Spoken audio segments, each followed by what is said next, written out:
Thank you for listening to this Belly Up Sports Podcast Network product. Some said we go belly up, so we made it our name, and we're still here.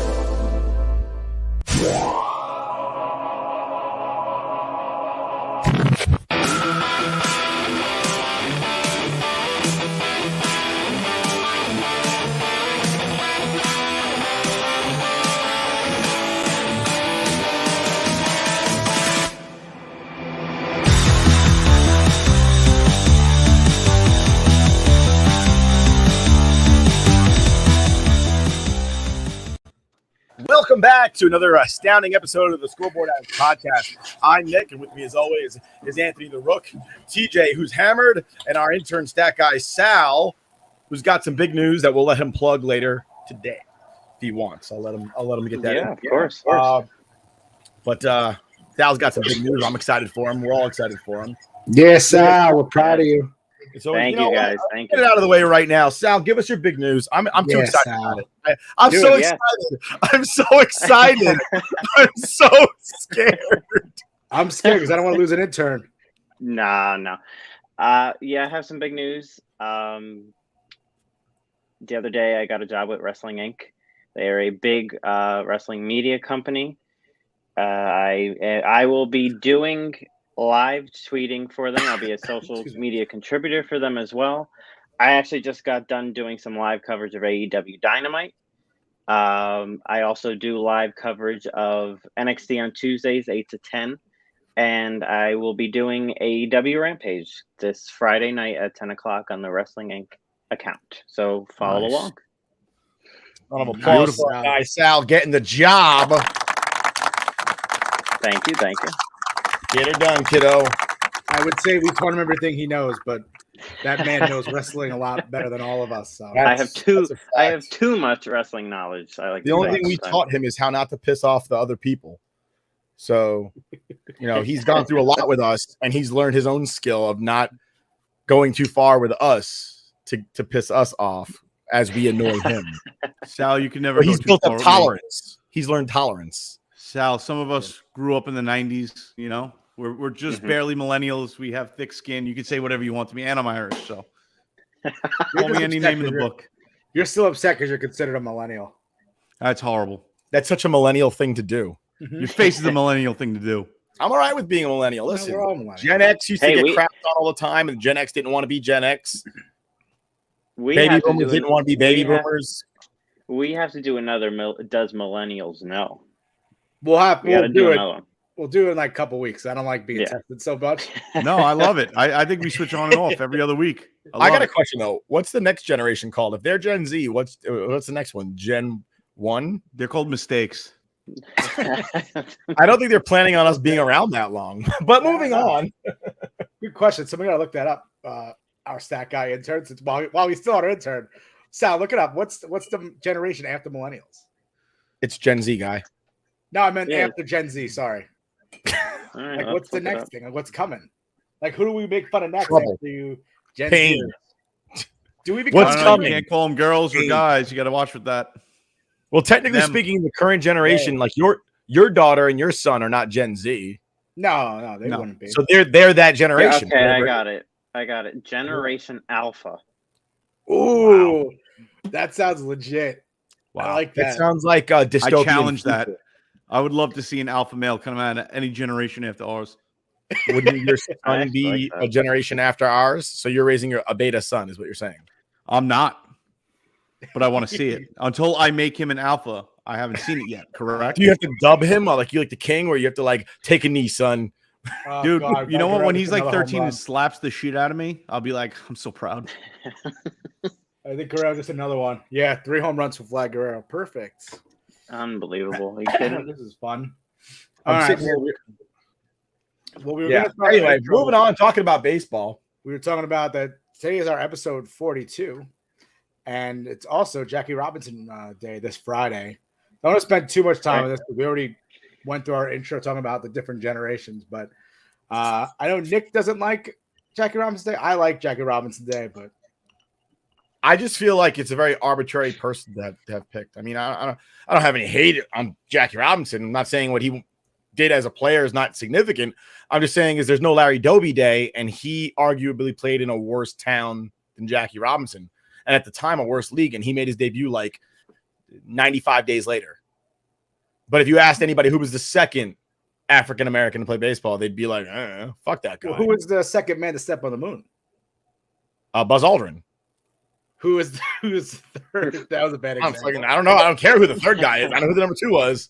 That was a bad example. I get what you mean. I get what you're saying, but I still it just seems like it's arbitrary. Had it been the other way around, we wouldn't even know who Jackie Robinson is, and we'd be talking about Larry Doby, who again played in the American League. And if you go back in time and look at like history and all, the American League was really bad. Those were the racist towns, like really, really non-integrated. Just like Boston is still racist, and they were that town back then. Like, yeah, I get it. Thank you, math guy. I am looking fresh. It must be the haircut. It's coiffed. But you know what? Nice, I appreciate style for Matt as well. Thank you, Matt. I appreciate. I can appreciate Jackie Robinson Day because he was the first to do it. But how far does the first propel you to? I mean, at this point, like Nick says, everybody knows Jackie Robinson's name, as if we're going to pretend that every African-American player in that generation didn't have to go through the same thing that Jackie Robinson had to, that first iteration of integration into the league. And we're going to kind of just put them to the side because they weren't the first. I mean, they all had to endure really shitty hardships and deal with a lot of nonsense, while chasing their dream and being allowed to, what we know obviously now that they apparently didn't know back then is anybody can play the game of baseball. If you're good enough, it doesn't matter your color, race, anything like that, play the game.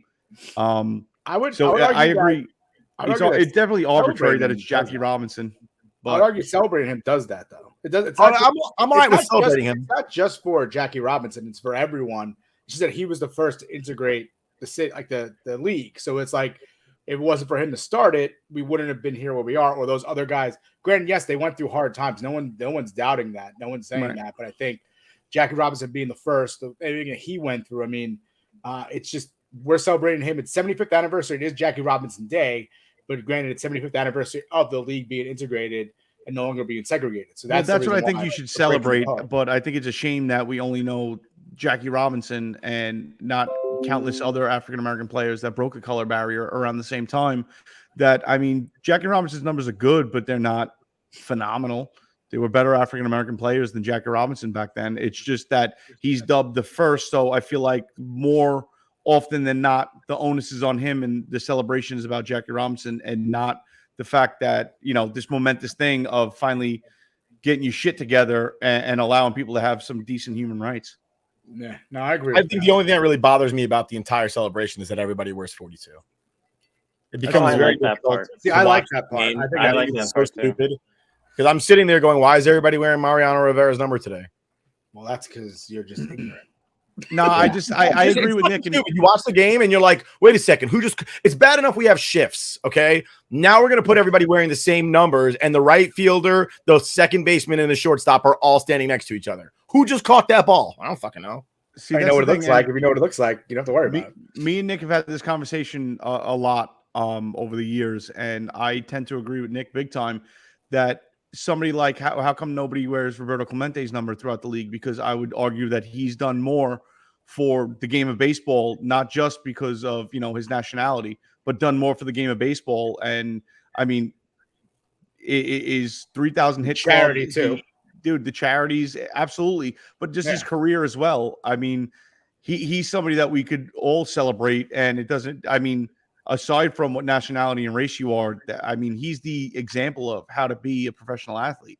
And we don't, we don't give him the same respect as that. That's what I mean. The over celebration of the man Jackie Robinson versus what he stood for.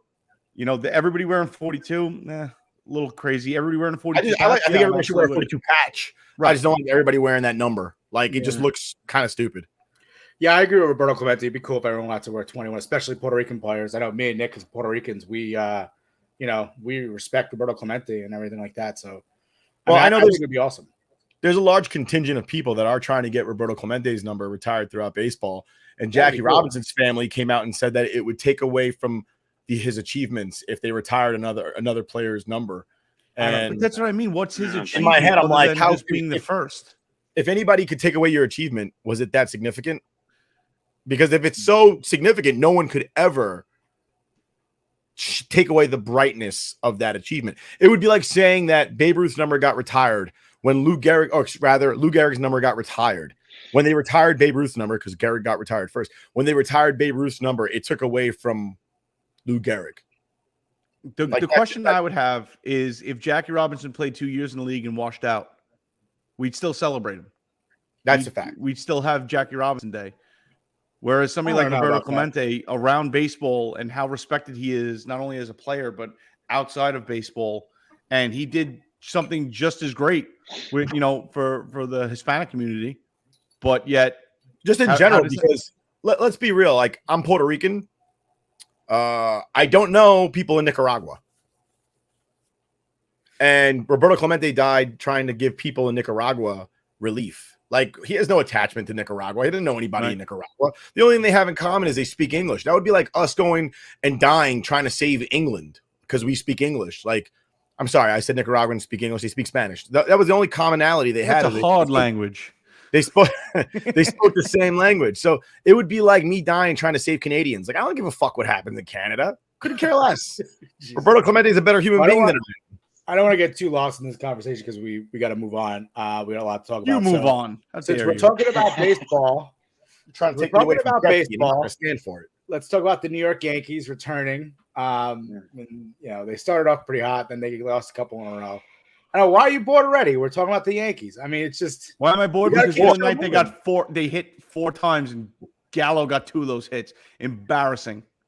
Oh, and they hit 11 hits and they scored with 3 runs. Oh, that frustrated me so bad. Dude, they left an army on base. How did they start really hot if this is the 5th game of the season? Well, they started all right. They didn't start 2 wins against Boston is hot. Yeah, 2 straight wins. That was hot to me, and that was it. Well, because how often do we see this Yankee fans lately? Okay. They don't get on a roll. They don't get streaks going. They won yesterday. They're already losing today. Vlad Guerrero has 3 home runs against 2 on Cole. He's scary. His 3rd one. He's a great player. I mean, it's going to be tough in the AL East. It really is. But it's going to be a dogfight. It is, especially when your $330 million ace is shit in the bed. Yeah, that's the problem too, which I want to talk about is Cole having his excuses already lined up. I mean, he had 3 different excuses for why he played bad on what was it, Saturday he pitched, I believe? Or no, opening day, Friday. Yep. So he said one, it was Billy Crystal delayed him 4 minutes because that was ridiculous. Then he complained Then he complained that he couldn't hear the sound. The sound of the new thing they have in the catcher's arm when it comes to the speaker. He said the Yankee Stadium sound was distracting him and he wasn't able to hear the thing. So I mean, to me, it's just every time Garrett Cole has a bad outing, it's just here come all the excuses and everything. It's annoying. It's not just Cole. I read David Cohn's book. I love David Cohn. No offense, David Cohn. But David Cohn's book is basically a story about how he was the greatest pitcher in the history of baseball. Except every time he pitched, it was too hot, or it was too cold, or it was too humid, or his left testicle itched, or he had like a sore pinky toe or something, except for when he threw his perfect game. Pitchers are prima donnas, end of story. Every pitcher in the world has an excuse for why they're not the way they should be. It's just that Garrett Cole was the only one that actually said something while he was pitching. And he's not the only one because we just mentioned him before we started. What's his face from the Royals? Greinke. Greinke. He does the same shit. Yeah. It's pitchers are like that. Pitchers are like TJ said, they're prima donnas. They have excuses for why they can't perform regularly. Scherzer is kind of like that too. Scherzer is like that, and then there's guys like DeGrom that they have the same excuses. They just don't say anything. They're just like, but in their head, they're like, man, if that mound wasn't so fucking stiff, I'd have thrown a perfect game today. If that catcher's nail polish was a little shinier, I'd have had a perfect game today. It'd have been 27 up, 27 down with 27 strikeouts. It's true. Like, pitchers always have an excuse for why they can't play well. Garrett Cole's just the only schmuck that said it out loud. And they also have, but Anthony Rizzo, what was it? Today was his 3rd home run today so far this season, young season. This is a 6th game. I think he's 3 or 4 home runs already. So I mean, he's coming high. I think he's going to play well with Yankee Stadium, that short porch, right field right there. I mean, even last year we saw him. He was putting all those balls just foul.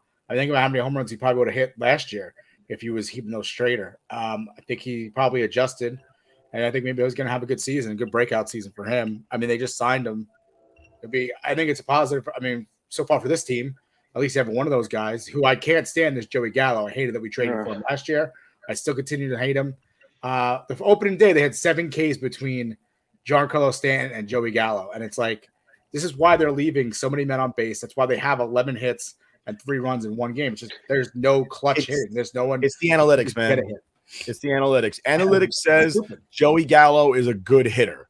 All right. Because he hits 35 home runs, drives in 70, which I've never, like as a kid, I never saw a guy hit 35 home runs and only drive in 70 runs. When I was a kid, if you hit 30 home runs, you had 120 RBI. And you batted 300 still. Like it used to be if you hit 35, 40 home runs and you hit 250, that was kind of average, but people would still be like, man, I really wish he would hit for average, which average was 300. Now this guy bats as a lifetime career batting average of 206. And everybody's saying he's a good hitter. I don't understand it. The analytics nerds have ruined baseball. I hope the A's and the Rays go under. And, of course, it ruined baseball. How many times can you watch runners in scoring position with no outs, and the Yankees just can't say, "Hey, cut down on the fucking swing and put the ball in play"? There's only one guy that does it, dude. It's not hard to put the ball in play. Yeah, it's just not. It's not, especially with no outs. The argument put the ball in the air, it's a pop out. You get a run, and they can't do it. The argument that, the pitchers are throwing too hard, that's bullshit. So what you're telling me is that all of a sudden pitchers figured out how to throw 100 miles an hour? No, it's that you're swinging at things that aren't strikes. Once upon a time, they could throw. You telling me Roger Clemens couldn't throw 100? He chose not to. You know why? Because he didn't need to, and B, he probably couldn't control it like a lot of guys now. How often do you see Chapman rear back to go throw a strike, and it's a fastball, and he can't throw a fastball for a strike? Just cannot do it. Maybe if he threw 98 instead of 102, he could throw a strike all the time. But again, he's only got 2 pitches, like a lot of these pitchers only have. They're only going to throw fastballs because that's all they can do is he can throw 100 miles an hour and not even with that much control. So analytics has gotten us here. I don't know how to fix it. Analytics that I hate is the batting average of balls in play. Like it only counts toward pitchers, though. No, it counts towards batters too. Nobody's looking at BABIP to fucking decide whether or not to give somebody a 10-year contract worth $330 million. No, they'll use it to categorize or make excuses for someone like Joey Gallo. Like, yeah, he's only hit 200, but when he puts the ball in play, he's batting whatever. Like, they'll put the ball in play. He puts the ball in play, 200 yards in the air, straight up. He's the like, what is it? The true, what is it called? The 3 true outcomes. Like, that's what he is. Yep. It's strikeout, walk, home run. Yeah, that's it. And it's frustrating. And that guy's on our team for, I mean, hopefully, I think. Yeah, but what's infuriating on Nick's point is that you will have Yankee fans sit there and watch us lose these games and leave runners in scoring position and say, how can you shit on Joey Gallo? I don't know. You watch the fucking game? Yeah. Yeah. Like, that's how. I don't give a shit what your analytics statistics say. I'm watching the game. And when all we need is a little friggin' seeing eye single somewhere over the second baseman or shortstop's head, and you can't do it, especially when the guy's throwing 95 miles an hour. How many times do we see somebody accidentally get a little bloop single and catch it off the friggin' toe of the bat, the end of the bat, and it just goes thunk and gets. I saw that win a World Series. Just saying, dude. 20 feet over the second baseman or shortstop's head. When that's all you need, and these guys want to scream and kick and holler that it's worth going for the fences, I don't think so. Matt says Gallo doesn't deserve to wear 13. Why? He doesn't deserve to wear name tags selling hot dogs in the fucking stands. I'm joking. Jim Leyritz. Jim Leyritz number? I mean, Jim Leyritz didn't win a World Series. I mean, Jim Leyritz killed somebody. All right, let's not. I'm joking. He's Henry Ruggs for the Yankees. All right, horrible. Yeah. Another thing I was gonna say was I always hate the early rest. Like it's 6 games into the season, and Stanton's already said Stanton plays DH. I mean, do we really need to rest him? And then you rest him during a game where it's against a division rival who's probably going to be the top. You want to compete against them. Whereas you could have rested him Friday against the O's. Like, who gives a shit? You know, like, and that's just Aaron Boone, analytics, whatever. I don't know what the fuck. So my question is Aaron Hicks the center fielder or not? I don't know. I could have sworn he was playing left field yesterday. I think they put Judge in center, right? And they had Judge in center. Yeah, Judge is starting to play a little center. What is going on? Leave Judge and right. I'm letting you guys know we watched a lot of baseball when we were kids. Before Sal was born, baseball was good.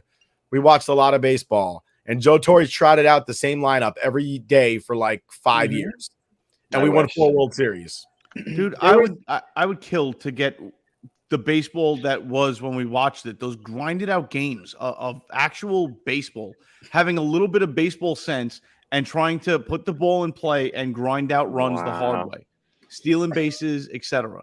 That's what you need to do. Analytics has gotten rid of hit and run and stolen bases. And they wonder why it's a boring game. It's boring as shit watching either home run, walk, or strikeout. That's boring. That's not fun baseball at all. I agree with you. Well, speaking of not fun baseball, but people trying to make baseball fun, I have this clip from the Savannah Bananas. We talked about them early, I think last year, or early when we first started the podcast. I talked about the Savannah Bananas. But I'm going to show this clip here. When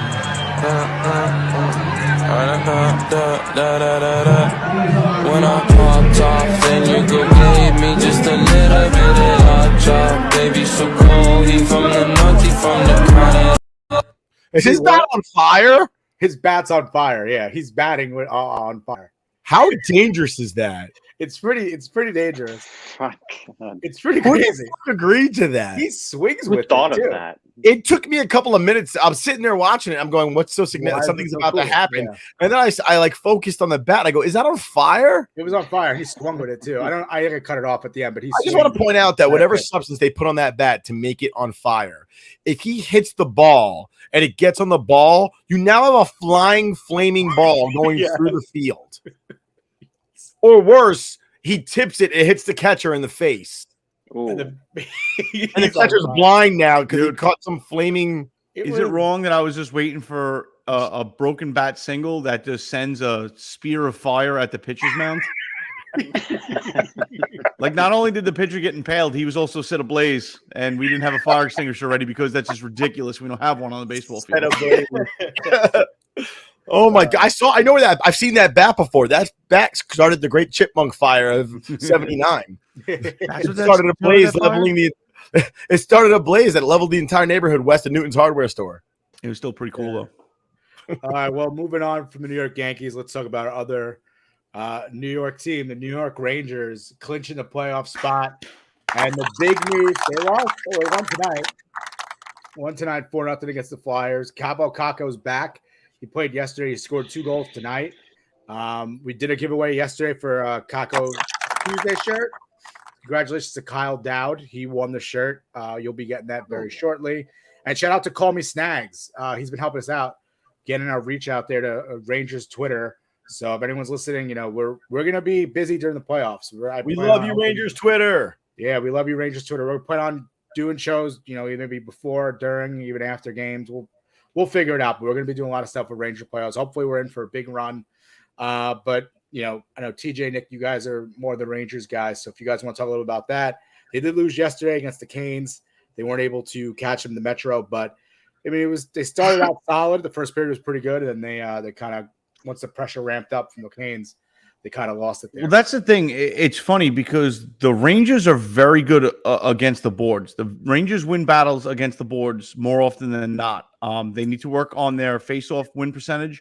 But when it comes to battling against the boards and grinding it out, they can get the puck out of there and move it around. The problem is the Canes literally shut down every passing lane in the offensive zone and just like it was like a stone wall that the Rangers just couldn't get the puck to the net. And at least when they did, they weren't quality chances. I mean, there was a couple good chances there we didn't capitalize on.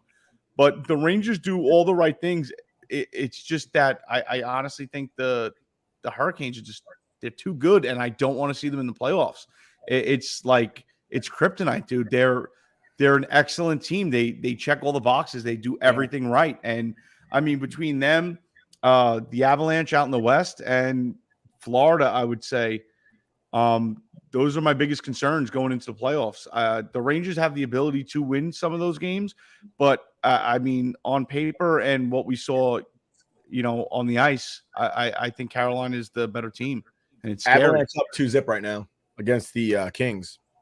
We won't have to worry about that until the Cup. So if we make it to the Cup, I mean, I notch that as a win either way. But especially with this young team. Yeah, I mean, listen, you got the young team. You having Kreider a year to remember. I mean, a historic year, the 4th player to ever break 50 goals in a season for the New York Rangers. Did it in his 11th season. I remember a year or two ago, everybody was bitching about his contract and is he going to be worth it? And now all of a sudden, everybody wants to kiss his ass. So obviously, they did the right thing with him, locking him up for the time that they have him. He's an asset. I'm amazed that he's not wearing a C on his sweater. It would be well deserved. It was well deserved halfway through the year, but he's having a year and a half, and it's just like it has that feeling where it's kind of got to be now. Everything is going right for them. You have Shesterkin just standing on his head, playing like, a madman. And it's one of those years where it's like you don't want to miss this opportunity. But when you come up against the Hurricanes and you come up like we played the Avalanche a couple times this year, it seems like we're one step behind those elite teams. And I don't want to say that the Rangers aren't an elite team because they definitely are. It's just like 1 foot back behind them. And it's scary because I thought we had a shot in that game. We were up 1-0, and then it just all fell apart. Yeah, I know what you're talking about when you say one step behind those elite teams. And it's not that we're not an elite team. It's that those 3 teams that are ahead of us right now, and Giancarlo Stanton may have just tied up this ball game on a pinch hit. Nope, warning track power. Warning track power. Not far enough. But go ahead, Nick. Mea culpa. Sorry. Those 3 teams are ahead of us, and they've been ahead of us all year long.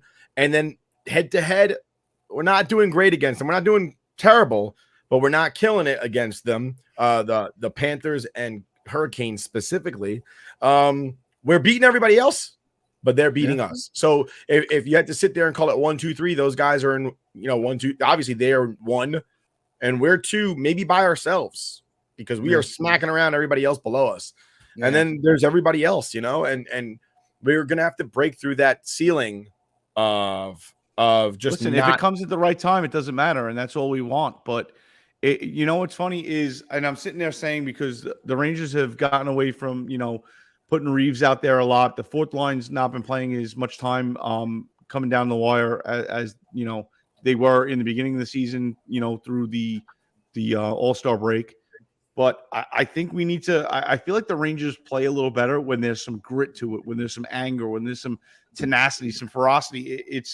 I don't know. I think playoffs – I think you just like that. I love it. You feel better. I absolutely love it. But I honestly think they play better when there's a little bit of that extra – let me throw that extra hit. Let me put the body on somebody real hard and see if they don't get up. And I think they play better because I think they skate harder. I think they play with a little like fire in their belly, and that's the way you like to see it. So I think if we get around to the next round of the playoffs and we stack up against the Hurricanes, that I want to see the Rangers start the 4th line. Yeah, I like the one of the stats I saw was the Rangers against playoff teams in the East. They're like 14-6. They have 700 winning percentage or something like that. I saw some stats, and that was actually one of the best in the East, even though obviously they're against the Canes and stuff like that. They're not as good. And the other stat was pretty cool about the 50 goals for Kreider were that I think 25 of them were power play and 10 of them were shorthanded. Yeah. And they said something else too today on the broadcast that like that's the first time in NHL history that's ever been done. Like the breakdown of his goals were like pretty incredible. So I think he has the record for most power play goals for in a season for the Rangers, correct? Yeah. At least 3rd in the league right now. I would assume so. Yeah. Which is funny because half of the 50 has been on the power play. But that's what I mean. He's dude, he does it all. And the Rangers, I mean, goaltending, phenomenal. Top 3 goaltender, hands down, if not number 1. I mean, you have Kreider scoring the goals that he's scoring this year. That's something none of us saw. If they said Kreider's going to have 36, 37 goals this year, I would take that every day of the week. You told me at the beginning of the season Kreider's going to score 36. I'd be like, holy shit, he's going to have a phenomenal year. Yeah.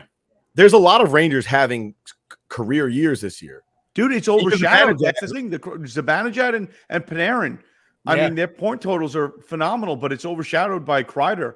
And it just goes to show you that the team is stacked, and what they have is tremendous. It's just like I said, it just doesn't seem like it's not enough. It just can't get past that threshold of teams like the Avalanche and the Hurricanes. You know what, Yeah, I agree. though? We'll see what happens right now. You got to keep in mind that we are missing Sammy Blais still, and we're going to be missing him for the foreseeable future. Season, but we just got back Kako. We just got back Rooney. They've got to get their legs under them. Kako scored 2 tonight, and I know a lot of people are down on Capo Kako, but he was a top pick for a reason.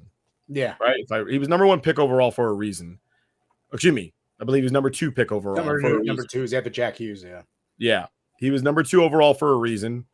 Obviously, not everybody wakes up the day after they're drafted and they're Wayne Gretzky, you know? Right.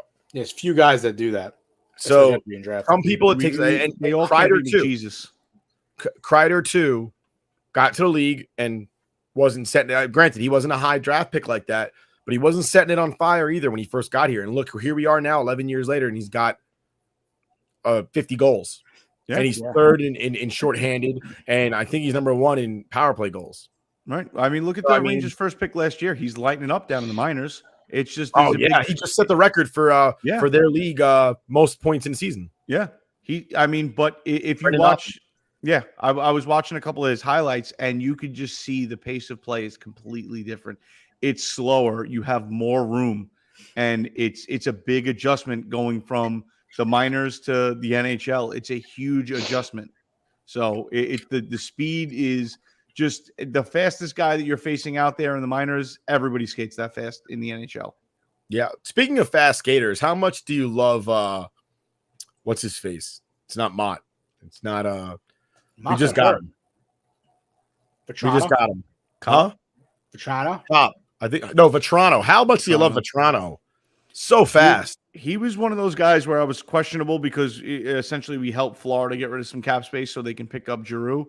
And I was like, is this guy? But I mean, he's come here and he's played like he's been here all year. So I love the kid. I think he's definitely Drury gets the A+, for this end of the year pickups and stuff like that. And everybody was shitting on Drury. I think he did a phenomenal job. I think he did as best he could with the money we had and the cap space we had without laying it all out there, and trying to put ourselves in a bind to get somebody like Giroux, a rental for the year.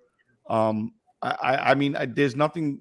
This team has done everything it can to put them in a position to win. It's just getting over that hump and beating these teams. And you know what? The playoffs are a different thing. When you talked about Kreider wearing a C on his chest, I think the only reason he hasn't gotten the C is because then they lose two assistants. And maybe Turk sits there and goes, I give the C to a man that deserves it. But do I really need to put a C on his chest? He gives him the old Hans story. He took away the letter, not what's underneath it. No, Kreider's the guy saying goodbye to everybody. At the end of every game, Kreider's the one standing there shaking everybody's hand. But do you really want to take away the A from somebody else? There's a lot of leaders on this team. There are a lot of leaders on this team. Yeah, listen, and Fox is tremendous, Krug is tremendous. Else. No, I understand that, but at the same time, if anybody deserves it, and I think the guy deserves it, and I agree. He's earned the C. And I think the 2 players that lose the A, I don't think they sit there and are pissed off about it. Honestly, I'm not sitting here saying you're wrong. He does deserve the C. I'm just trying to make it make sense. Yeah. And that I'm not saying your reasoning doesn't make sense. I just think that if they came out and even if it was right before the playoffs rather, they popped that C on a sweater in the locker room before the first game of the playoffs. Velcro. Say, this is your leader, right on there, Charlie Conway style. And sorry. I just think that it would amp up the team a little bit. And the 2 guys that lose the A, in no way, shape, or form are they going to be upset about it. They're going to be all for it. I mean, Kreider is a teammate. He's a team player. He's the heart and soul of that team. I feel like Turk, if he brought it up to certain people that had the A, if he put them all in a room, I have a feeling there would be a few guys that actually just took it off themselves and were like, here, if it means he gets the C, take my A. So I was going to say before, you were talking about Tyler Mott. He's out indefinitely. So he would have been a good pickup, but he's significant upper body injury, no timetable for return. So that's kind of a key loss. He was one of the acquisitions that Drury got over, during the trade deadline. But I also wanted to say it was about NHL playoffs is a different animal. I know where we seem like they're one step behind the Canes. But listen, we have Shesterkin in the net. He's a goalie that get hot. He can play really well. You have a hot goalie going into playoffs. You can make a really deep run. The Rangers have a deep team. I think right now, if they get Calco and Laugh on that third line and they start call that scoring, the kids line. The kids line, yeah. I mean, if they start getting going, I mean, look out for the Rangers. 3 lines. The problem is, though, I mean, we've seen this through pretty much our entire lives. I mean, we've always been fortunate enough to have a stud goalie, and just look at how many times Henrik Lundqvist standing on his head wasn't good enough. You know what I mean? I just want to see them. We don't need that negativity. I know. It's not negativity. All right, ladies and gentlemen, I just want to point out, if you're listening, I have never, ever in my life gone to Madison Square Garden and seen the New York Rangers lose a hockey game. If you want to win a Stanley Cup, I suggest you invest in me going to the Garden. And I just want to point out, I was there on Saturday. And what did I text you guys? Before I went to the game, I said, what did I tell you guys? Said the Rangers going to clinch today. I said, guess how I know? And you guys go, you're going to the game. It's true. You're welcome. Yeah. You're welcome, New York. I'm looking forward to the New York Dolan. Rangers. Send some tickets. Nice to be back in the playoffs, to watch the Rangers. Playoff hockey is a lot of fun. It's good to have the Rangers there. But moving on from there, we'll talk briefly. We're waiting for Andy to join us. He's going to be here in about 5 more minutes. We're going to talk about, I know it's Sal's, what he's excited about is the Brooklyn Nets. I know TJ's going to fall asleep. I just yawned, actually. Nick, yeah. So last night, Brooklyn Nets took on the Cleveland Cavaliers. Yep. It was all Nets early on, and then the Cavs made come back towards the end there. But the Nets obviously won. They're now in the playoffs. So Sal, they're playing the Celtics in the first round. They're a 7 seed, playing against the 2 seed Celtics. So what are we thinking? How you feeling going against Boston? I'm feeling pretty good. I would feel better if Ben Simmons was there. I think that kind of completes our team. But I've heard different rumors. I've heard, he's gonna be ready for round 1 of the playoffs. He's not. So I don't know what his status is right now. I have no idea. I don't think anybody knows. And if he doesn't get on this court at all during the playoffs, this Harden trade is going to look brutal. It already is looking brutal. So I'm just hoping Kevin and Kyrie can pull out a series win for us. At this point, have the Nets lost that trade, Sal? Oh, yeah. I think so. I really think so. Because I agree, 100%. I mean, he hasn't played a game. He hasn't even he just sits on the bench. It's just like, okay, how long are you going to be hurt for? Like, how is your back that hurt that you can't come into a playoff game and play? I find that astounding that he was even able to be traded as a person that was injured, because that would never happen in the other sports. He wasn't injured when he came here. He was just injured the day after. They were. He got on a bus to come from Philly to New York and injured his back on the bus. No, because they were trying to ramp up his playing, before they put him in a game, because he sat out the entire year with Philly, and then that's when the injury happened, when they were trying to get him ready to go. It sounds very convenient. They put him on one of those, it does. Those Chinatown buses from New York to Philly. It's like $5. Stuffed full of people. That's how he hurt his back. A lot of peeing and pulling spring bottles on those buses. Yeah, Sal, no stops. What's your prediction for the Celtics series then? Celtics Nets. Sorry, I should include your Nets when I say that. Yeah, I think we pull it off. I think we surprise them. I think we definitely pull it off. I think the thing is with them is that if they had Kyrie and KD, they probably wouldn't have been in the play-in. No, right? They had them the whole season. If they had Kyrie the whole season and then they had Ben Simmons the entire time after they traded him, they wouldn't have to deal with a play-in. But unfortunately, they did. But they got past it, so now we're off to Boston, and I think they'll do well. So what's your prediction? Is it like 4-2, Game 7 win? What do you think? You think it's gonna be a tight series the whole way?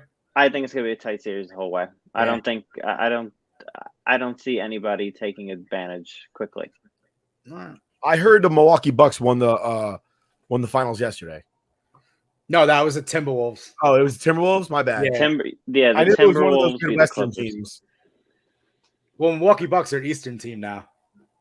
I'm sorry. Is Milwaukee not in the Midwest, or am I crazy? No, you're not, but they're an Eastern team. That's what I'm saying. Now they are an Eastern team. I never said that they were an Eastern Conference or a Western Conference. I said they were a Midwestern. Oh, I'm sorry. I misheard you. I thought you said a Western team. No. Midwestern. Oh, one of those people that say, "Don't you know?" My bad. Yeah. Stop and go light. My mistake, Nick. I misheard you. I heard Western, and that's all I heard. I didn't hear the mid. Midwest. The T-Wolves won. They came back against the Clippers. The Clippers now have to go into elimination against the elimination game tonight. They play the winner of tonight's game. And then you also have the Cavs to play into elimination game as well. Anthony Rizzo on base again. But did you see what he did? Watch what he did. They shifted on him down the line. Yeah. Fair ball. I love when they do that. Fair ball. It was a really ugly bunt, but hey, I'll take it. It'll work. Sorry to cut you off. Cut off about there my thought. But yeah, so now the T-Wolves won, and they played "We Are the Champions" during the. Please, it's so ridiculous. They're still a 7 seed, not the champion yet. Yeah, that was ridiculous. But before we move on, because I just saw Andy logged on. Before we get to Andy and the WWE trivia, I just want to say about the New York Knicks. So the New York Knicks obviously were eliminated, but they have a lot of promise, I think, with the young players. Obi Toppin actually scored 42 in the season finale, which is pretty impressive. I like Obi. He needs to start playing more. I think Julius Randle's going to be gone. That opens the door for Obi Toppin. RJ Barrett, obviously, great season. Quickly, he's definitely matured. All these guys are getting better. They're getting older. I feel like the promise there in the Knicks. I know people probably laughing at me for me even being promising anything. Our friend Anthony Donahue was not laughing at you. No, he would agree too. I'm sure he would. And he's happy Tibbs is back. Yeah, I agree. I think Tibbs is a good coach. He's good for these young kids, and I think he plays them hard. I mean, that's what it is. You got to play hard. This is the NBA. You want to win a championship, let's play hard, and that's what he does. And then also just one of the things, this happened a couple weeks ago, that I liked was RJ Barrett and Obi Toppin. RJ actually tweeted this out. It was a video of them two just sitting on the scorer's table watching like Madison Square Garden, looking around before a game, and like he basically said like, "Can't believe we're here" on the tweet.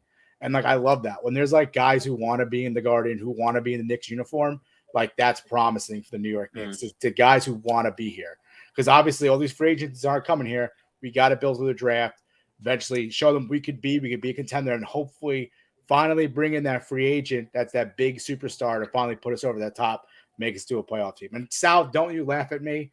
No, I know. I have a hot take. I have a hot take on the Knicks. All right, go ahead. Russell Westbrook will be on the Knicks. That's next season. I don't like that. I'm telling you. Does he return to MVP form? I don't know. Yeah, he's got to work on his jump shot. He's not getting that hot. He's gonna turn it to Brick City. All right. Well, since we have Andy waiting, we're gonna get him on in a second. I'm just gonna run a quick ad. WWE Trivia is presented by Shocked Hydrate. Use promo code SAPOD for 10% off your next order.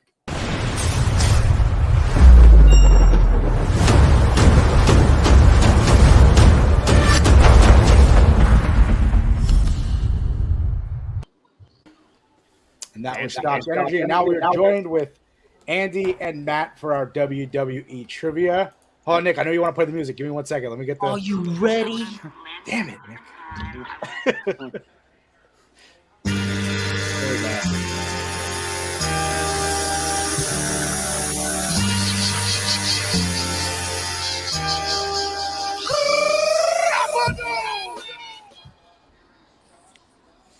And we are back with WWE Attitude Era Trivia.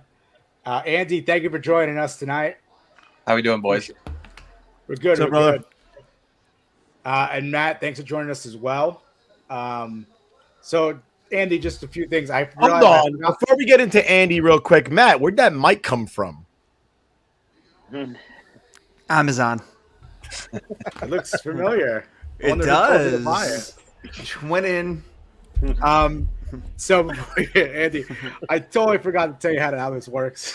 I don't know if did I tell you how this works? This usually happens. I didn't tell you how this works. So basically, we have 5 questions. First 4 are worth 2 points each. Do you have pen and paper with you? Yeah. Okay, perfect. And then the 5th question, it's kind of like Final Jeopardy. How many points you have, you put them up for, how many you want to risk. If you get it right, you get those points basically, whatever you risk. All right. Do it. All right. So first question, there is a theme to it, but we're gonna have to get through the first question first before we get the theme. So wait, am I writing down all my answers or just the last one? So we're gonna each time we ask the question, you're just gonna show the screen your picture, but then also say the answer because we also have audio because it's not just video. All right. So question number 1 is a clip question. So the first 2 are actually clip questions. They're the same clip, but different questions. So here is the first clip, and then I will come back with my question. Yeah. His children are going to be kidnapped. His wife, I'm waiting in anticipation. she's going to be raped by a motorcycle gang. Right. Oh my God. What is with Vince and raping people? I don't I don't know, know. but that was an attitude era. Okay, so Well, it doesn't That was- matter. I said some of it might not be attitude error, but there's a theme to this. Oh, So I was writing down. the first question is, who is Vince talking about? All right. Who's he saying that's going to happen to? I didn't even see the clip. Oh, you didn't see it? Do you want me to try it again? Yeah, if you don't mind.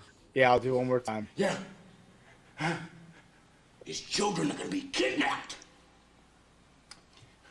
His wife, she's going to be raped by a motorcycle gang. Right. It's just unbelievable. Are we writing down who he's talking to? No, who is he talking about? Whose family is he talking about? Whose children are being kidnapped and whose wife is being raped by a motorcycle gang? I can't believe that's on TV. Like, this is allowed to be on TV. was on TV. Was on TV. And once everyone's ready, let me know. I can't believe Vince does this. I'm ready.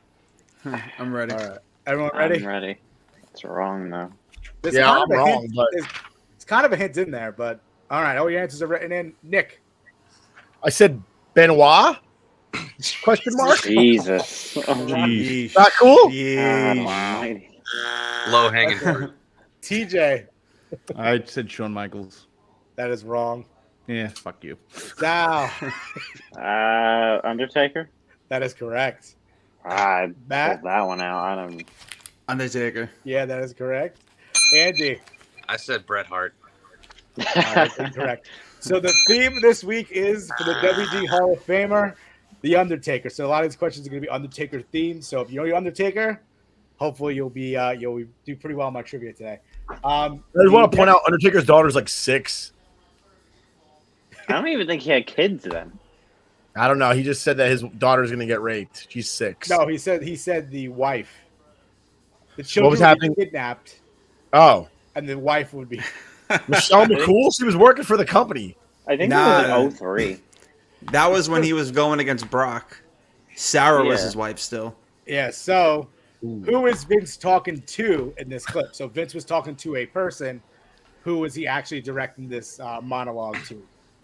Because it goes a lot longer. I don't have the full thing. It was but Paul Heyman, right? question, Sal. Huh? Can you can you show the clip again? Sal, that's the question is who is he talking to? That's number 2. Sorry. Yeah. His children are going to be kidnapped. His wife, she's going to be. I keep saying it. I just gotta cut it off after the children. So I'm gonna have to give your answers because if you don't get it, it's gonna be bad. Whoops. Sal, I thought it was just like a follow-up question. how did you get high by wrestling? All right, Andy, let's start with you. Maybe you could have taken the hint. What does it say there? Hey, man, Paul Yeah. Heyman. You would be correct. Nick, Nick. I wrote Paul E. Dangerously. Paul Heyman. All right, TJ. Heyman. Sal, we know you got it right. Yeah. Matt. Paul Heyman. Yep. Way to ruin my question, Sal. Thanks, Sal. So, Rook, just so we don't have another British Bulldog fiasco, Paul Heyman is also known as Paul E. Dangerously. I wasn't. You son of a bitch. I You have need to that bring clip. back- I had need to that bring clip back- of that. What, me messing up the... Who was the first European champion? Davey Boy Smith? No. Oh, no. British Bulldog. Nope, you're all wrong. It was David Boy Smith. That Yeah, was- I need that Oh. clip. His If you wanna- daughter if you wanna runs watch his that clip- Instagram. If you want to watch that clip, it's on our Instagram and it's on our TikTok. So if you go back, you could actually watch that clip. I need that because I want to share it and tag the verified account his daughter runs. And she liked a couple of, posts that I made and stuff like that. So I want to share it so she can see it for you guys. Yeah, definitely share it. It's on TikTok and Instagram. And then you can also share the one when you said, say your vitamins. Yeah. You can share that one as well. We're talking about people's fucking. Send that to Hogan. Send it to Sheik. He who is out fall, throw the first stone. All right. I'll anyway. do it. Undertaker made his debut on November 19th, 1990. What was his original name when he first debuted? In the WWE? The WWE, well, the time was WWF, but yes. WWE. Okay.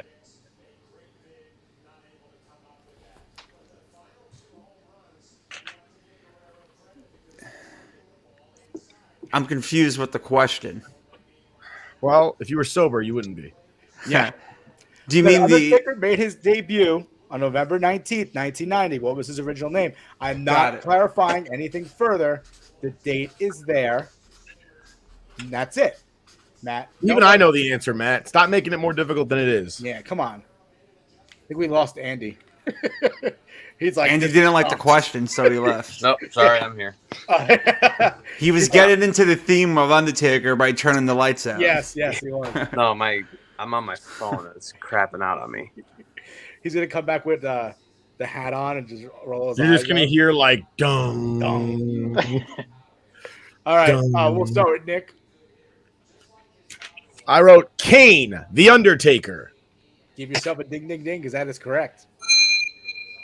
TJ, Oh, I'm wrong.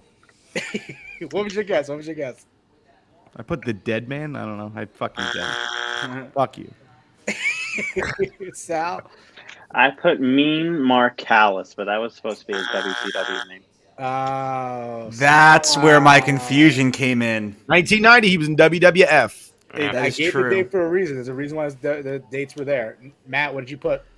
I was dyslexic and wrote Undertaker Kane, so that doesn't count. Or do I get half a point? They're both there. I'll go to the judge. Intern Sal, you're our resident. No, yeah. You'll Accept take that. it? Yeah. Half a point or? No, I'll give him a Full point. point. Full credit. Wow, Let's full go. credit. Full credit. Andy. I had Commando Mark. I think I was one off. Wow. Actually, that sounds pretty cool. Commando Mark. I just want to point out Mark That's is the the worst phenomenal. name you could have as a wrestler. It is. Yeah. Like Paul's pretty bad too. I mean, but Paul's not an insult in wrestling communities. Like, I've seen Kevin Nash call people Mark on fucking Twitter enough to know that it's not a good thing. All right. So speaking of the Undertaker's personas and different names, another persona the Undertaker took over was the American Badass, which debuted on May 21st, 2000, during which match? So if you get what kind of match it was, or I'll guess I'll give partial credit depending on what kind of match it was and who was participating in the match. So this is kind of like a 3-part question, I guess, but it's only worth 2 points.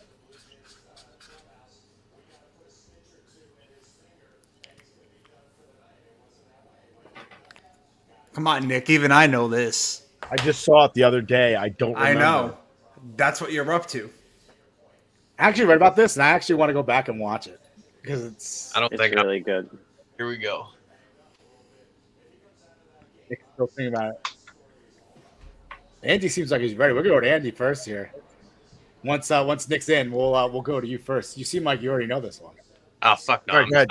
I'm All right, Andy, what do you got? I put Hell in a Cell versus Triple H. No, Triple H was involved though. So you know what, Sal, give him a point. Give him a point, Sal. I get one. All All right. right. We'll give him 1 point. He Oh, got we're supposed to Triple H. put who's involved? Yeah, yeah. So just Ah. Triple H, TJ. Don't worry about it. We'll give you a point too. Matt. Iron Man match between The Rock and Triple H. That is correct. The WWF Championship. That is 100% Yes. correct. Matt gets 2 points. Sal, what did you have? The Rock versus Triple H Iron Man match for the Got it WWF again. title with Shawn Michaels as the guest ref. Oh, yeah, he went all the way that far. That He is correct. did. He was the guest ref. I didn't put that as the answer, but that's correct. TJ, did you have I'll Triple take H? my 0. I put I quit match. Is that yeah, I guess Iron Man's a little different. All right, Nick, what do you got? I thought it was a tag team match.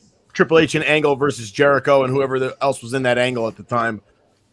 No, that But it is wasn't. incorrect. It was at that pay-per-view, and he shut up the last 5 seconds with a terrible gimmick. Oh, you didn't like that? All right. Gimmick was So, awful. Sal, what are I'm the still trying to points? figure out how he got there. Sal, what are Because the points? when he left, he was the minister of darkness, sacrificing people to the gods while quoting fucking Excalibur. Just want to point that out, that the Undertaker, everybody else may not have noticed, I did. When he's doing his whole like sacrificing Austin and sacrificing everybody else, he's saying Anal Nathrak Usvaspithud. That's from fucking Excalibur, okay? That terrible, terrible movie. So, yeah, obviously, so he got hurt, and then he took a long break, and then he just came back as the American Badass, and there was literally no storyline about how he came being this dark minister person, and then all of a sudden He went from magic to no magic. Yeah, it was kind of weird. But Sal, And give at us the the end, points. he What brought does back everyone some have? magic. What does everyone have, Sal? Okay, I have 6 points. Nick has 4. TJ has 2. Andy has 3, and Matt has 8 in the lead. Matt, you're in Whoa, the how lead. come I didn't get 1 point for saying Triple H in the last one? Did you Oh. say Triple H? Oh, yeah. did. all right, we'll give it to The Nick. Triple Give it H to Nick. All right, Nick and has Angle. 5. All right. Yeah, he did say.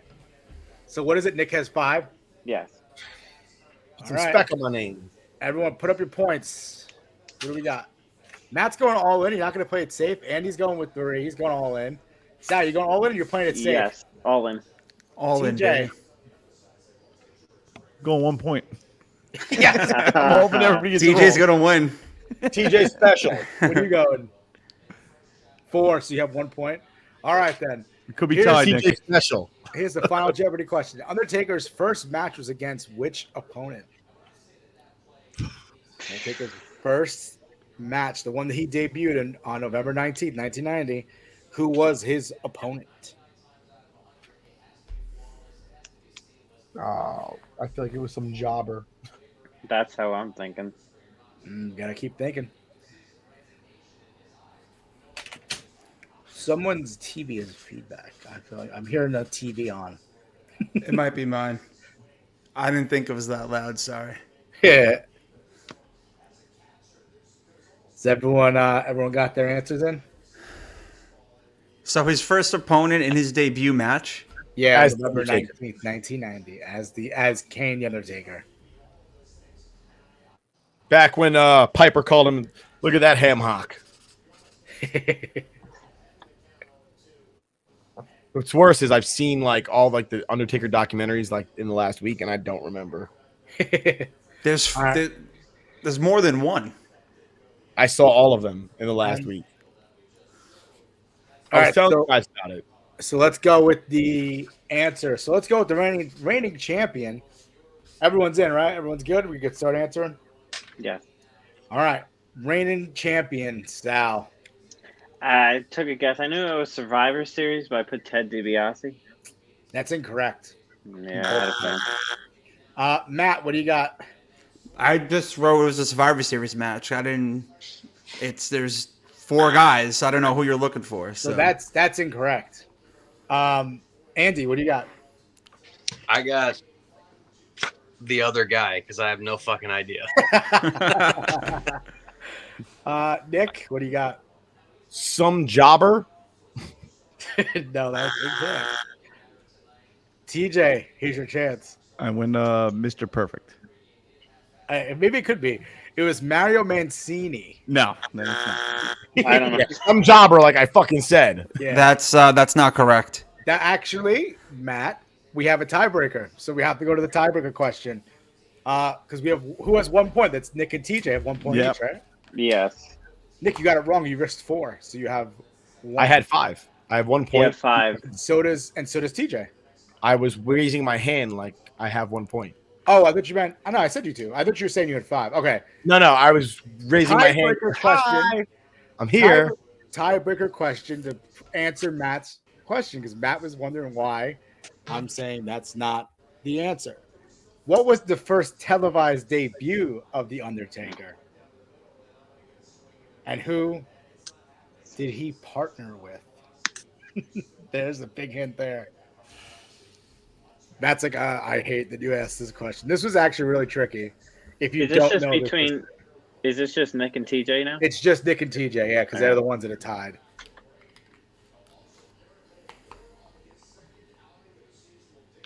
Matt looks so perplexed. He's like, Matt thinks I'm wrong. I know. I could see his face. He's like, this guy can't do WWE Trivia anymore. He's wrong. But I did research on this. The Undertaker's first match was at Survivor Series. That is incorrect. 1990. It's not incorrect. It is incorrect. You're incorrect. I want to see your facts.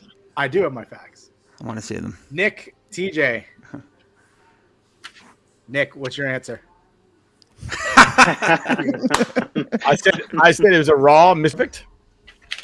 You're both wrong. No, I'm right.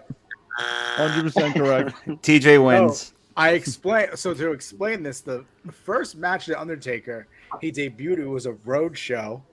It was recorded, but it didn't air until after the Survivor Series match. So his first televised event was Survivor Series, but his first match ever was not on TV, and he first debuted as Candy Undertaker versus Mario Mancini prior to Survivor Series, thus making that his debut, not Survivor Series, because Survivor Series would be the first televised debut of The Undertaker. You're a dick. Matt, what do you have to say about that? I think Sal needs to bring this up. What you have to say about that? Okay. Lawyered. So you know what that means? I'm the fucking champion. Yeah, you wish. I honestly, I would be glad to share co-champion status with the man to my left. Yeah, we'll do that. We'll go first time ever co-champions, Nick and TJ. I don't have safe any play tiebreaker pays off again. questions. Embarrassing safe play for the win. So I just want to point out, it was a missed opportunity. I should have had tag belts and gave him one, knowing you were going to do this, and then I could have been like, "Yeah, I'll share it with this guy," and then both of us could have been like tag champs. That would have been incredible. Just throwing that out there. but then people would think about like how we kind of scripted this trivia, just like the WWE. Rigged. We don't want that. Which would have even been more genius. Oh my god! All right, well, Andy, we appreciate Keeping the you coming on. kayfabe, baby. Andy, By the way, before everybody leaves, I just want to point out, if you didn't watch Young Rock, watch Young Rock. It's incredible. It's very good. Yeah, we'll do. Andy, before you leave, though, tell us where we could find you, your podcast, and all that good stuff. Yes, you can find me, the Sane Podcast, on Belly Up TV, Apple, Spotify, anywhere you listen. YouTube, I don't really use it. I don't really understand it. So go there if you want. If you don't, I don't really give a fuck.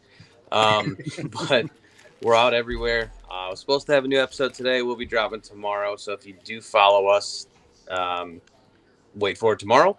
Cover sports, society, a lot of talk about cannabis and sports and business, fitness, kind of all over the map. Pro athletes, CEOs, whoever. So if you like a lot of shit and not really any agenda, come listen. It's a fun time. You just got a listener. Matt yeah, great. He loves the cannabis.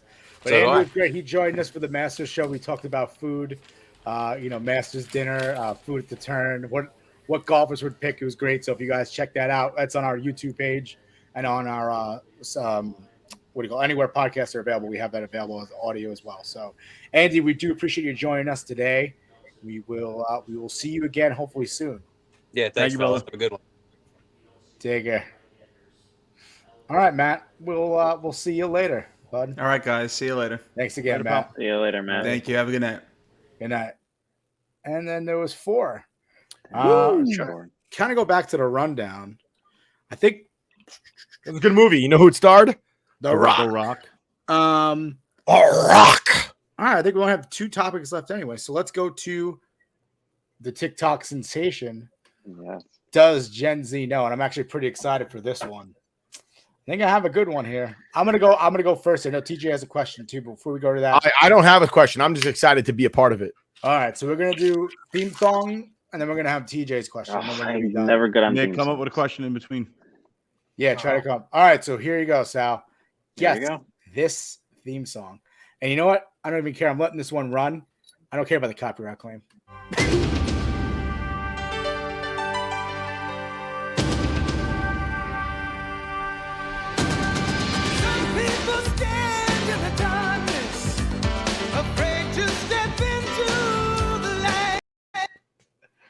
So this is a short little clip. I'm excited for the theme. I love that to theme. the video. Bonus points if he knows who sings it. Yeah.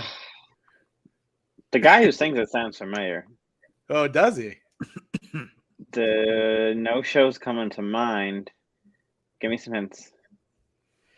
It takes place in California. No, they rebooted it into a movie recently, and The Starring Rock's in it. TJ's giving you a clip. They rebooted into a movie. Yeah, and The Rock's in it. Rock's in 100 movies. Yeah, but what movie is he in that's a reboot of a TV show? Yeah. Like, it's kind of like 21 Jump Street, right? It was a TV show they rebooted into a movie. Right. And the movie's a TJ, if you're comedy, actually looking, even though the source TJ material is a drama. TJ's actually giving you a lot of hints if you were watching TJ. Give it to you again. Give it to you again. I don't know. They actually I'm just drawing made a a blank. TV show about one of the stars in the show recently. Oh, that's right. It's on right now. Yeah. It's on Hulu. It's about I a don't know. beach in California. Oh, no, it can't be. Not. It could What's be. that? No, it's definitely not. The David Hasselhoff show. He's What's that saying- called? What's that called? He's right there. He's right there. Baywatch. Hey! Wow. That's all the grown up. theme song. I Yes. do have a question. Okay. With regard to Baywatch, name 3 prominent actors that were on Baywatch. Well, David Hasselhoff's one. Okay. Pamela Anderson's another one. That's the only two I could. That's the only two I got for you. Yasmin I'll show Bleeth. you the third. I'll show you the third because it's. Yasmin Bleeth. I never knew that was the theme song of it. Hold on. We'll Peter get all Cetera this. from Chicago sings that song. Let's play it.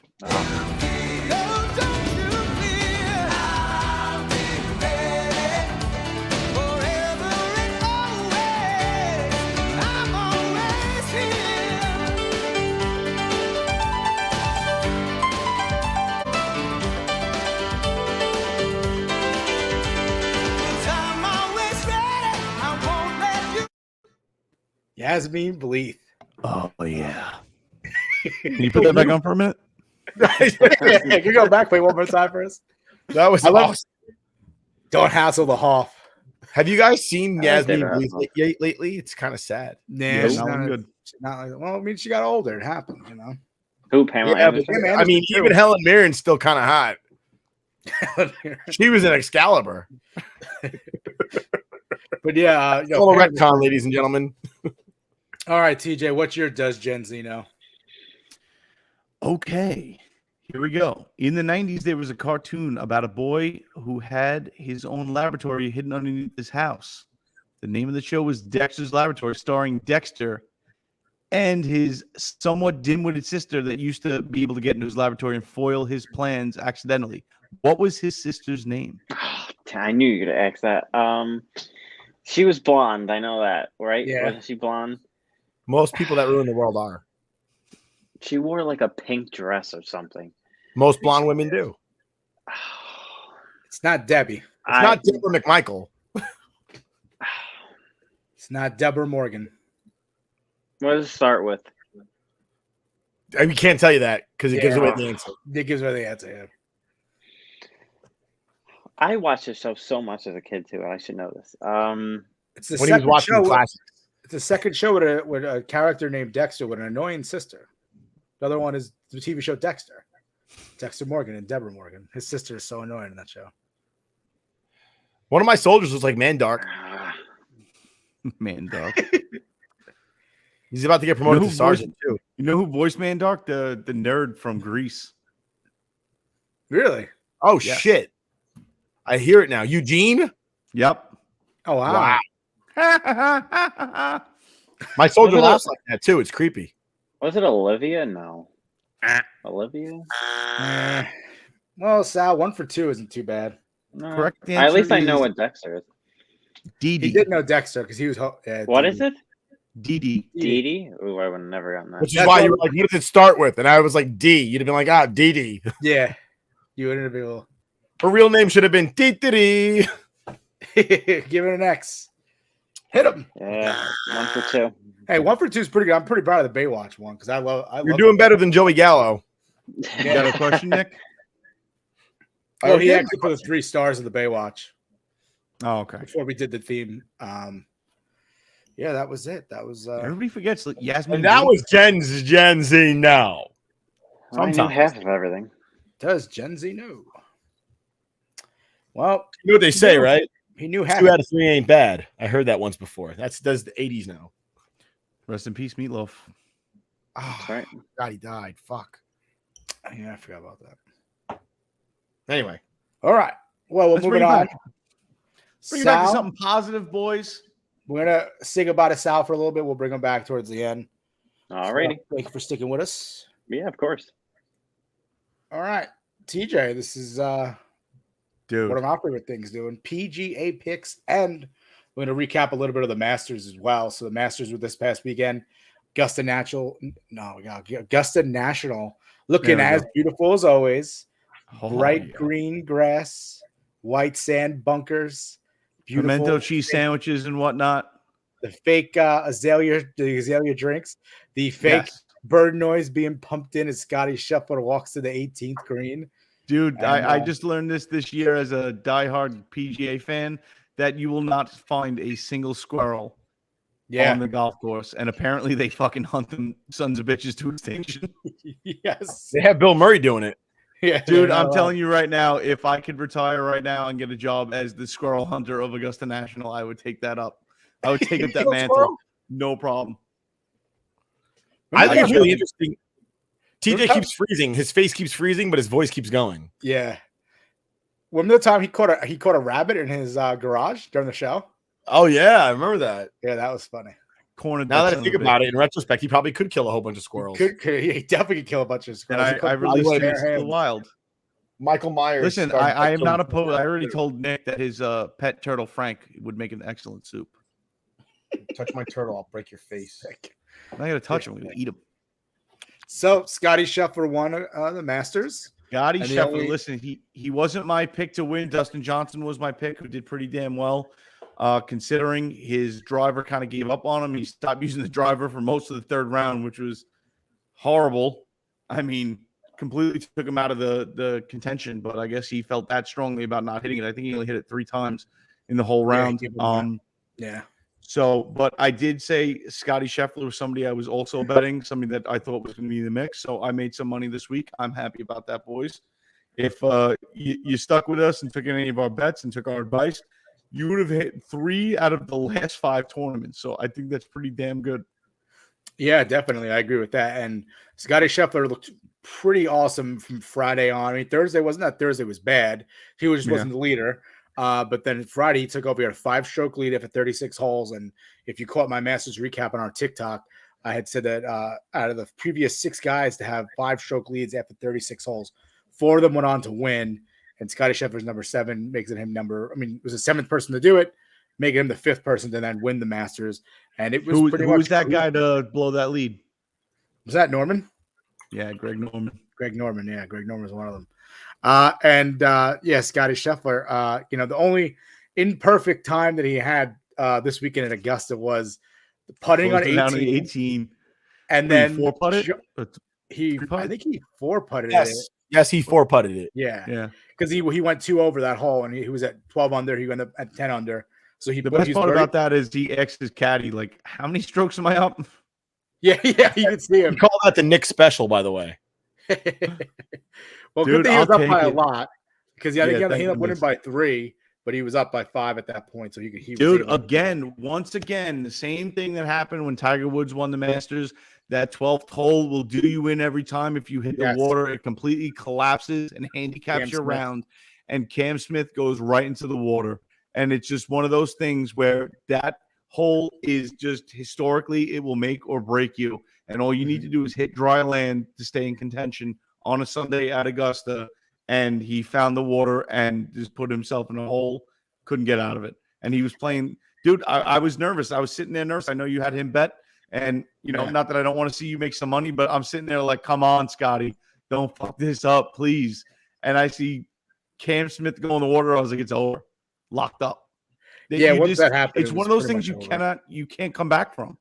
No. Because And you know once what? again- You put yourself in a position where on a Sunday pin placement in that right corner, you're playing it from the water. So usually guys go back a little bit. They end up playing a 50, 60-yard pitch shot down the fairway, and you're trying to put it on for, you know, that's your third shot. And just to get it close in that situation, it's not easy. It's that portion of green is not an easy place to put a ball or get it to stay. And you're completely handicapped. You're lucky if you get out of there with a double bogey. And unfortunately, I believe he went, triple bogey on that hole?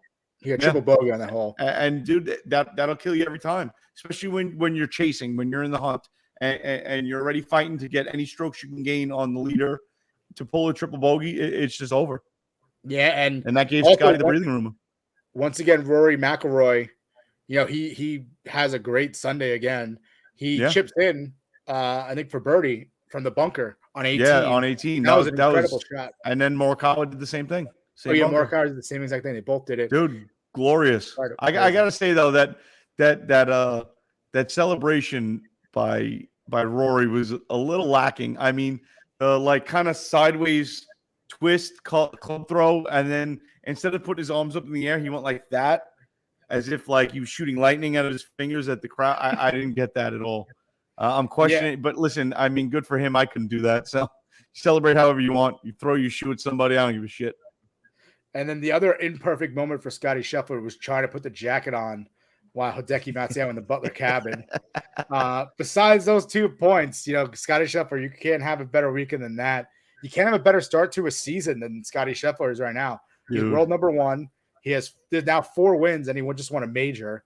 What was he, world number 1 for all of like 7 days before he won the Masters? 6 days? Yeah, I think so. Yeah, world number 1 for 6 days. I think he said it was the fastest. It was the fastest to be named world number 1 and then win a major. Dude, he's the fastest to be world number 1. I think he made it in 45 days. 45 days from, I think, his first win or something like that. That's what they tally it to. I mean, Tiger Woods took almost a full year. Yeah. I forget who was next. There's somebody between Tiger and Scotty Scheffler, but 45 days is just absolutely ridiculous. I mean, the way he came in, he's been lights out. I love how these commentators break down his swing because he doesn't have that technically perfect swing. He doesn't have that swing that, like, oh man, if you're watching, you know, you have one of the commentators saying that, oh, you know, if you can learn that swing, you can build off that and become a pro golfer. That's a pro swing.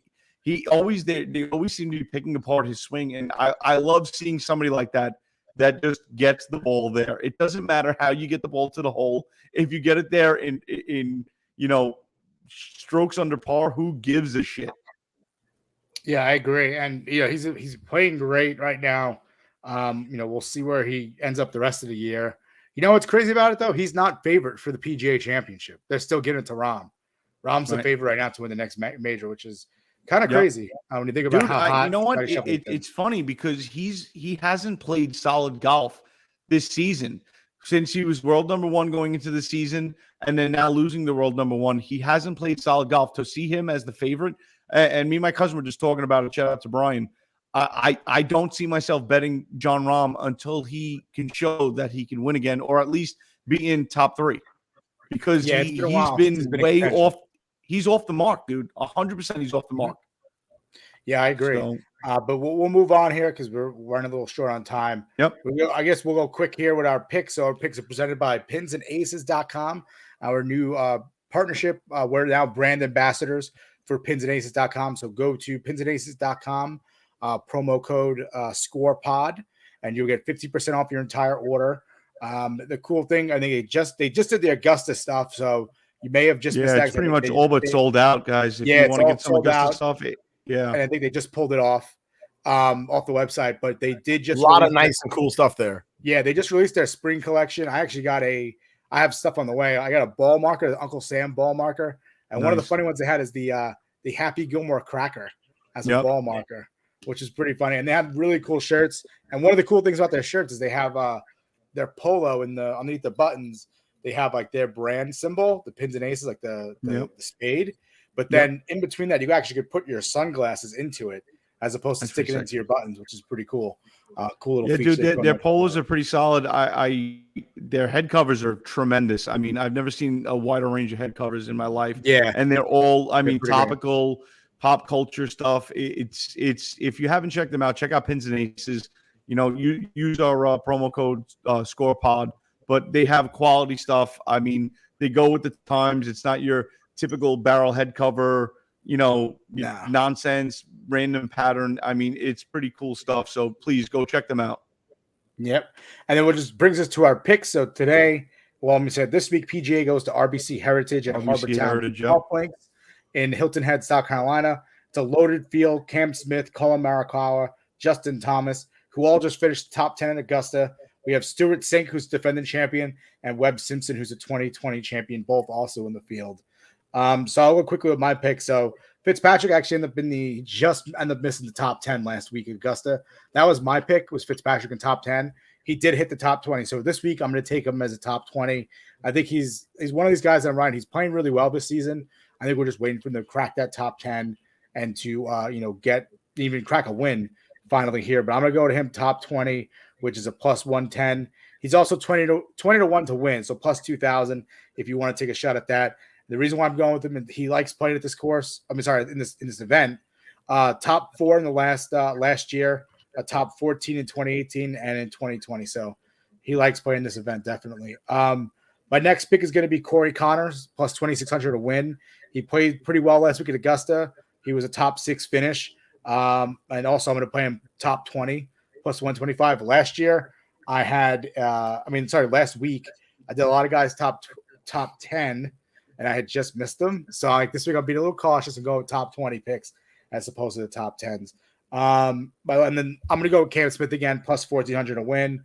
And this, I know I just said that. I'm actually going with Cam Smith top 5 because that's where a good payout is plus 250, top 5 finish. He finished 19th last year, and he's been, this year he's been pretty solid. He's now up to 5th in world rankings. And then now I'm going to go with what I call his Rook's Juicy pick, which is if you wanted to bet on the defending champion Stuart Sink, he's plus 8,000 for defending champ at this event. So I think it's worth the flyer on that. I'm not saying definitely do it, but if you're looking to make some sort of money or have a chance, just throw him in something and see if it sticks. He's plus 8,000. If you want to go for top 20, be able to play a little safe on him. He's plus 450.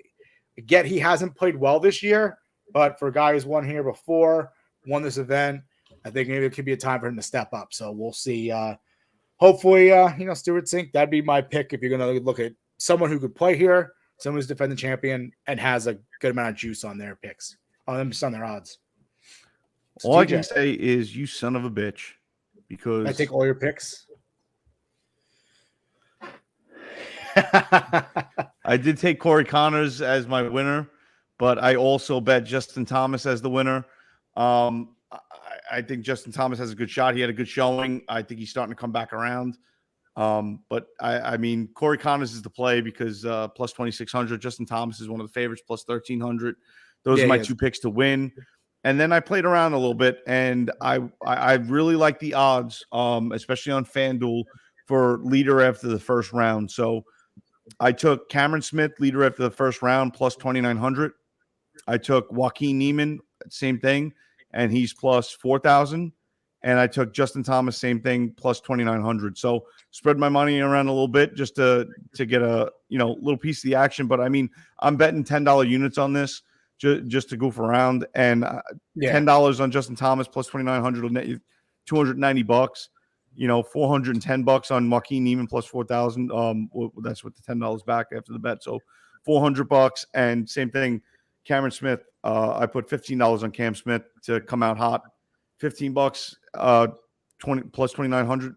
Net you $435. I mean, those are. If you can get one of those shots right out the gate, it's one of those things where you can take one of the favorites and still make a good chunk of change. Will it happen? Yeah. I'm not sure, but I felt like this week I wanted to switch it up a little bit instead of going top 5s, top 10s. I picked my 2 winners, and I got Cam Smith, Joaquin Neiman, and Justin Thomas as your leader after round 1, just to make a little bit of coin. Yeah, you're playing a little money as opposed to me, so that's why I'm playing a little safe in my top 20 picks. But once again, so that was our PGA picks, presented by our new brand, and we're new brand ambassadors to them. Pinsandaces.com, promo code ScorePod, 50% off your entire order. And then we're going to have more content, promoting their stuff once we get it. So we're waiting for it to come in, and we'll be doing that. They actually have a Puerto Rican flag polo. I just saw that. It looks sick. I just saw that. It's pretty cool. And they also have, not that anyone's from Texas here, but Nick was told that he was from Texas when he was in Nashville, but they have Texas head covers. It's because I'm brown. They thought I was Mexican. No, they didn't. You had a cowboy hat on. You had cowboy boots on. They thought you were a cowboy. And I was brown, and they were like, brown, cowboy hat, Mexican. All right, well, we're running short of time, but we do have a caller. I just want to set a little background on this caller first. We have 2 callers, actually, so we're going to do this quick. But so on our Masters show, someone called in who was Eric Nightingale, and he had asked us for advice on betting the Grammys because we'd said we were betting, and I think he confused us that we were only doing sports gambling. But basically what happened was he had asked us about the Grammy stuff, otherwise he was going to get his legs broken. And then we had a guy calling last week from Ron, Mexico, was asking about the difference between who we like better, Bubba Watson shot or the Tiger Woods chip in. We answered that one. And this one references both of them, which is really funny. But let's see if we hear it. Hey, Frankie Sunshine. See that son of a bitch ever do you hear or no? Around. You tell him he. All right, let's do one more time. Hey, Frankie Sunshine. See that son of a bitch Eric Nightingale around. You tell him he's dead. Also, I like Ron Mexico's question. Have a good night. So, I guess that's Eric Nightingale's bookie. But he's such a fan of the show that he liked Ron Mexico's question. So, we see Eric Nightingale. Eric Nightingale, I hope you're doing okay. Hope those legs aren't broken. Hope you paid off Frankie Sunshine.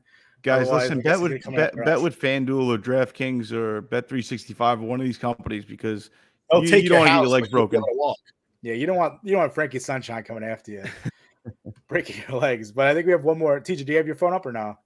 I do not. You could play it, but so I heard that I heard the caller, and then you really couldn't hear the ad. I went and found the ad. So when it gets to the ad part, shut it off because I found the ad online. Okay.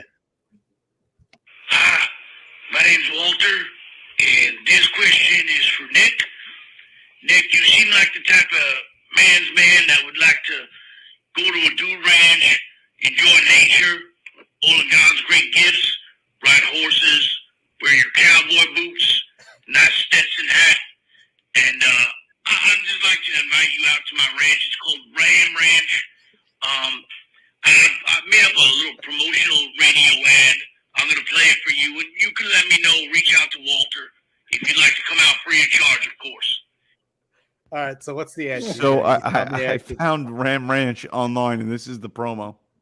18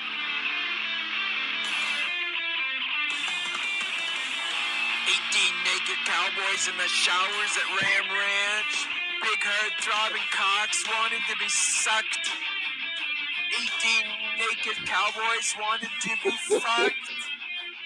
Cowboys in the showers at Ram Ranch on their knees wanting to suck cowboy cocks. What the fuck is this? Where did this come from? You can't air that on the network, you animal. Apparently, Nick has got a full-fledged invite to Ram Ranch from Walter. Yeah. It sounded cool because I know Nick wants to do a dude ranch. TJ, aren't you a season ticket holder there? I'm a founding member. We got 30 seconds left. If we get in trouble for that, fuck it. I'm one of 18 in that shower, Nick. Just letting you know. All right, we got 30 seconds left. Nick, bring us on home. All right. Well, thanks for spending this time with us and the ludicrousness that's going on here with the Scoreboard Addicts podcast. We appreciate you. And I'm pointing down. Why am I pointing down? I'm pointing down to everyone to call in. Call in. Oh, I was telling everybody look for our boy Stat Guy Sal at wrestlinginc.com. Is that right? Yes, wrestlinginc.com. Look for our boy Stat Guy Sal. Support the guys here. We appreciate you for all being with us. Thank you so much. We'll catch you next time. Ram Ranch.